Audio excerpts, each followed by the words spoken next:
ODOP के अंतर्गत जो है टेराकोटा और रेडीमेड गारमेंट से संबंधित जो है प्रशिक्षण प्रदान किया जाता है। कोई अपना काम शुरू करना चाहते हैं उनके लिए जो है ऋण स्कीम है, लोन स्कीम है, सीएम युवा जिसे मुख्यमंत्री युवा उद्यमी विकास अभियान कहते हैं, एक जनपद एक व्यंजन स्कीम जो भी माननीय मुख्यमंत्री महोदय द्वारा लॉन्च की गई है। कुछ लोग जो समूहों में काम करना चाहते हैं, क्लस्टर बेस काम करना चाहते हैं, उनके लिए क्लस्टर डेवलपमेंट प्रोग्राम है। नमस्कार, लाउडस्पीकर 90 एफएम की तरफ से मैं हूं मनोरमा दुबे। विकास का प्रदेश उत्तर प्रदेश, इस मिशन के तहत हम आ पहुंचे हैं डिप्टी कमिश्नर इंडस्ट्री उज्जवल सिंह जी के पास। सर, सबसे पहले आपका परिचय जानना चाहूंगी। मेरा नाम उज्जवल सिंह है और वर्तमान में मैं जनपद गोरखपुर में डिप्टी कमिश्नर इंडस्ट्री के रूप में कार्यरत हूँ। सबसे पहले जानना चाहूंगी, गोरखपुर जनपद में सरकार की तरफ से जो योजनाएं हैं, कौन कौन सी योजनाएं हैं जो प्रभावी रूप से संचालित हो रही हैं? वर्तमान में प्रदेश सरकार के द्वारा कई सारी जो है योजनाएं एमएसएमई विभाग के द्वारा जो है संचालित हैं। हाल ही में माननीय मुख्यमंत्री जी ने वन डिस्ट्रिक्ट वन कुसीन स्कीम अभी लॉन्च की है।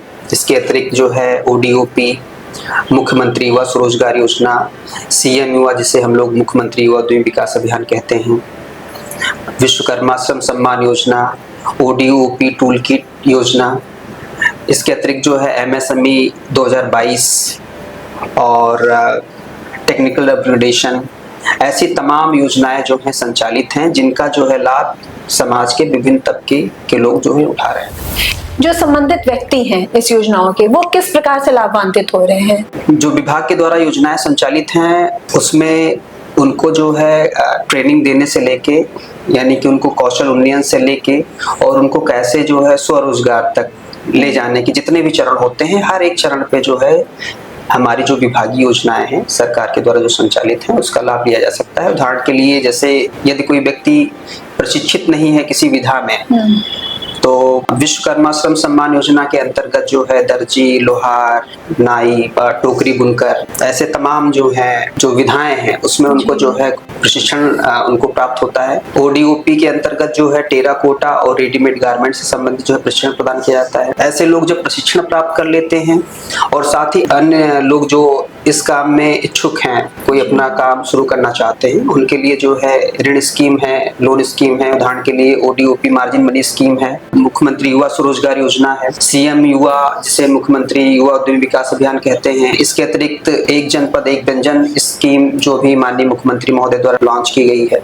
इनके माध्यम से वो लाभ प्राप्त कर सकते हैं। जो एमएसएमई की इकाइयां हैं उनके लिए एमएसएमई पॉलिसी 2022 है, उसके तहत उनको लाभ प्राप्त होता है। इसके अतिरिक्त जो है बहुत सी इकाइयां जो अपने यहाँ टेक्नोलॉजी अपग्रेड कर रही हैं, उनके लिए टेक्नोलॉजी अपग्रेडेशन की स्कीम है। कुछ लोग जो समूहों में काम करना चाहते हैं, क्लस्टर बेस काम करना चाहते हैं, उनके लिए क्लस्टर डेवलपमेंट प्रोग्राम है। वो ओडीओपी सीएफसी की योजनाएं हैं। साथ ही गवर्नमेंट द्वारा जो है भारत सरकार द्वारा एमएससी सीटीपी योजना भी राज्य सरकार द्वारा जो है वो भी लागू है। तो काफी बड़े कैनवास पे जो है कई स्कीमों के माध्यम से ये प्रयास किया जा रहा है कि हर व्यक्ति जो है सरकार की विभिन्न विभागीय योजनाओं का लाभ प्राप्त कर सके।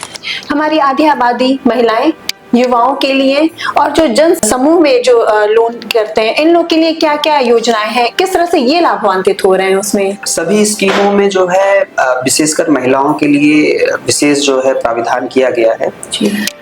चाहे हमारी मुख्यमंत्री युवा स्वरोजगार योजना हो, चाहे सीएम युवा हो, चाहे ओडीओपी हो और चाहे एमएसएमई पॉलिसी 2022 हो, हर स्कीम में महिलाओं के लिए विशेष प्राविधान किए गए हैं। और जहां तक युवाओं की बात है तो माननीय मुख्यमंत्री महोदय के द्वारा सीएम युवा स्कीम जो लॉन्च की गई है वो विशेषकर युवाओं को ही फोकस करते हुए लॉन्च की गई है और जिसमें युवाओं के द्वारा बढ़ चढ़ के हिस्सा भी लिया जा रहा है। इसमें 21 से 40 उम्र के जो भी युवा हैं वो अगर अपना कोई उद्यम स्थापित करना चाहते हैं तो विभागीय योजना के माध्यम से वो लाभान्वित हो सकते हैं। और युवाओं को ही दृष्टिगत रखते हुए भी एक जनपद एक व्यंजन जो स्कीम है, क्योंकि ये खान पान से संबंधित है और मुझे लगता है कि युवाओं के द्वारा जो है बढ़ चढ़ के इस तरह से जो व्यंजनों से संबंधित उसमें काफी उनकी रुचि भी होती है, तो उस क्षेत्र में भी वो कार्य कर सकते हैं। कोई व्यक्ति जो इन योजनाओं का लाभ लेना चाह रहा है, किन्हीं कारणों से नहीं ले पा रहा है, क्या प्रक्रिया अपनानी चाहिए उसे? सबसे पहले तो लाभ अगर उसको नहीं मिल पा रहा है तो सबसे पहले हमारे जो ऑफिस है, हमारे ऑफिस में किसी भी कार्य दिवस में वो आ सकता है। यहाँ पे उनको जो है जो भी स्कीम का वो लाभ लेना चाहते हैं उससे संबंधित उनको स्कीम के बारे में बताया जाएगा। और इसके अतिरिक्त जो है विभाग के द्वारा जो भी योजनाएं हैं हमारी वो सारी पोर्टल पे ऑन बोर्ड की गई हैं, तो पोर्टल के माध्यम से भी जाके वो स्कीम के बारे में समझ सकते हैं। तो दोनों ही तरीके हैं, अगर चाहे वो ऑनलाइन मोड में या फिर अगर इतने डिजिटली अवेयर नहीं है, लगता है कि शायद चीजें हम पोर्टल के माध्यम से नहीं समझ पाएंगे, तो किसी भी कार्य दिवस में ऑफिस में आके स्कीम्स के बारे में जान सकते हैं। योजनाएं सिर्फ टेबल तक ना रह जाए, कागजों तक ना रह जाए, आम जनमानस तक जाए, प्रभावी रूप से संचालित भी हो, इस पे क्या पैनी नजर है? जितनी भी स्कीम्स हैं, सभी स्कीम्स का यही मकसद होता है कि अंतिम पायदान के व्यक्ति तक वो स्कीम पहुंचे। और हमारी जितनी भी स्कीम है, उत्तर प्रदेश सरकार द्वारा जितनी भी संचालित स्कीम है विभाग के द्वारा जिनको इम्प्लीमेंट किया जा रहा है, बढ़ चढ़ के लोगों के द्वारा उसमें हिस्सा लिया जा रहा है, चाहे वो विश्वकर्मा श्रम सम्मान योजना हो, चाहे वो DUP स्कीम हो, चाहे CM युवा हो, तो सभी में ही बहुत ही मतलब ग्रास रूट लेवल पे भी जो लोग हैं वहां तक वो स्कीम पहुंच रही है। अंत में हमारे दर्शकों से क्या कहना चाहेंगे? मैं दर्शकों से यही अनुरोध करूंगा और मेरा यही कहना है कि विभाग और सरकार के द्वारा बहुत सी अच्छी स्कीम्स आपके लिए लॉन्च की गई हैं और ये स्कीम आपकी ही है, और बढ़ चढ़ के जो है इन स्कीम्स का फायदा लेते हुए और उत्तर प्रदेश की आर्थिक तरक्की में आप लोग जो है सहभागी बने। बहुत बहुत धन्यवाद अपना कीमती समय देने के लिए। ये थे हमारे साथ डिप्टी कमिश्नर इंडस्ट्री उज्जवल सिंह जी। हमें पूरा विश्वास है कि सरकार के द्वारा आयोजित ये इन योजनाओं का संबंधित व्यक्ति अधिक से अधिक लाभ उठा सकेंगे। बहुत बहुत आभार, नमस्कार। विकास का प्रदेश, उत्तर प्रदेश।